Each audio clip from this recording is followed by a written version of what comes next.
मैं डॉक्टर उमा शर्मा गर्मा गर्म कॉफ़ी लेकर आपके सम्मुख काफ़ी बातें करने के लिए फिर से उपस्थित हो गई हूँ।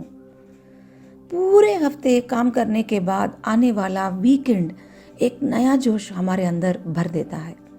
शुक्रवार शाम से ही एक नया उल्लास से मन भर जाता है। हम सोचने लगते हैं कि आने वाला वीकेंड या वारांत्य को अपने प्रियजनों से हमें बिताना है। अगर एक वारांत्य ही इतना आनंद दे सकता है तो अगर हम अपने काम से रिटायर हो जाएंगे तो और कितना अच्छा होता। मगर ज़्यादातर लोग रिटायरमेंट का नाम सुनते ही बेचैनी, डर और निराशा का अनुभव करने लगते हैं। ऐसा आपने कभी सोचा होगा? ज़्यादातर लोगों को यह विचार से ही शरीर में कंपन होने लगता है, क्योंकि रिटायरमेंट शब्द को हम ज़्यादातर नकारात्मक दृष्टिकोण से देखते आए हैं। आज कुछ नए सिरे से इस शब्द का अर्थ ढूंढने की कोशिश करेंगे। शब्दकोश में रिटायरमेंट शब्द का अर्थ दिया गया है विश्रांति। रिटायरमेंट क्यों आवश्यक है? हाँ, बढ़ती उम्र के साथ शारीरिक क्षमता ही नहीं बल्कि मानसिक तौर पर सोचने व याद करने की क्षमता, शब्दों को उपयोग करने की शक्ति बलहीन हो जाती है। इसलिए उन्हें रिटायर होना चाहिए। हाँ, यह बात पूर्ण रूप से गलत भी नहीं है मगर संपूर्ण सत्य भी नहीं, क्योंकि अक्सर हमारा दिमाग हमारे विचारों एवं विश्वासों के बल पर काम करने लगता है। कोई नौजवान का मानसिक उम्र अधिक होकर निराश का अनुभव कर सकता है। कोई वृद्ध भी अपने आप को निरंतर व्यस्त रखते हुए जवान की तरह सोच सकता है। मात्र सोच में बदलाव से यह संभव हो सकता है। जीवन में हर अवस्था का अपना आकर्षण होता है। बाल्य, यौवन जिस प्रकार मीठी यादों को संजोते रहते हैं, ठीक वैसे ही रिटायरमेंट को एक नया आयाम समझकर शुरुआत करने का संकल्प ही मनोबल बढ़ाता है। यह अवस्था सिर्फ रोगों के बारे में बात करने या सिर्फ बीती बातों को याद करने का समय नहीं है। यह समय आपका अपना निजी समय है। अब तक परिवार के लिए या बच्चों के लिए, दफ्तर के लिए एक नया कर्तव्य निभाने में अनेक वर्ष बिताते आए। अब बचा कुचा समय अपना है। इसे एक एक पल को भी हमें अच्छी तरह से संजोकर रखना चाहिए। एक पल भी खोना नहीं चाहिए। आप में से कोई यह कह सकता है कि मन में बहुत आशाएं हैं मगर शरीर साथ ना दे तो क्या कर सकते हैं? इस प्रश्न का उत्तर आपके पास ही है जी।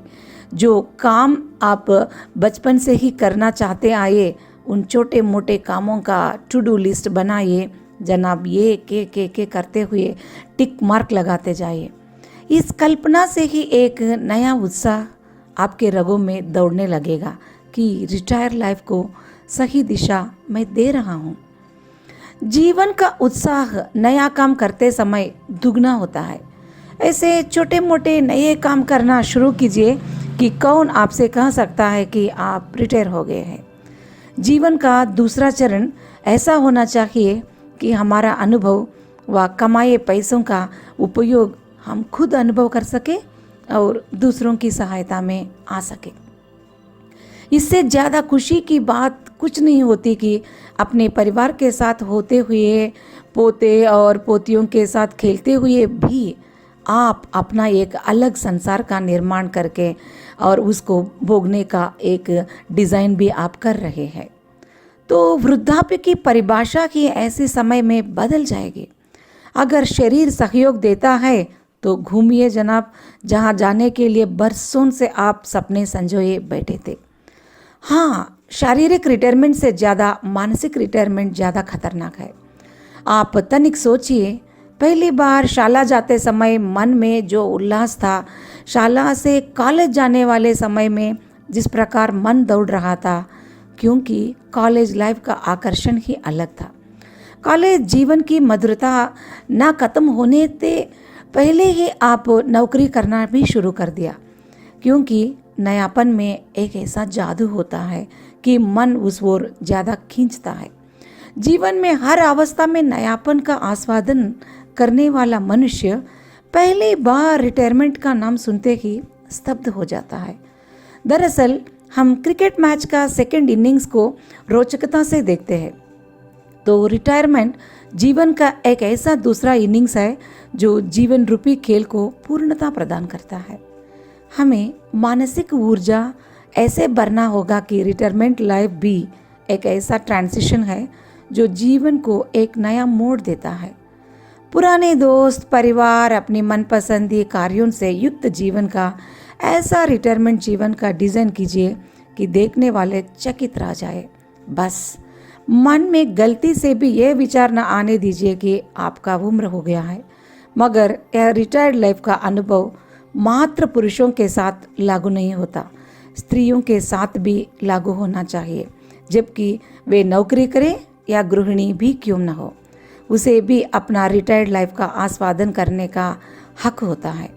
तो उठिए, ठीक ठाक ऐसे रेडी हो जाइए कि देखने वाले दांतों तले उंगली लगाकर सोचने लगे कि बाप रे, मेरा रिटायरमेंट कब होने वाला है, मैं ऐसा कब जा सकता हूँ।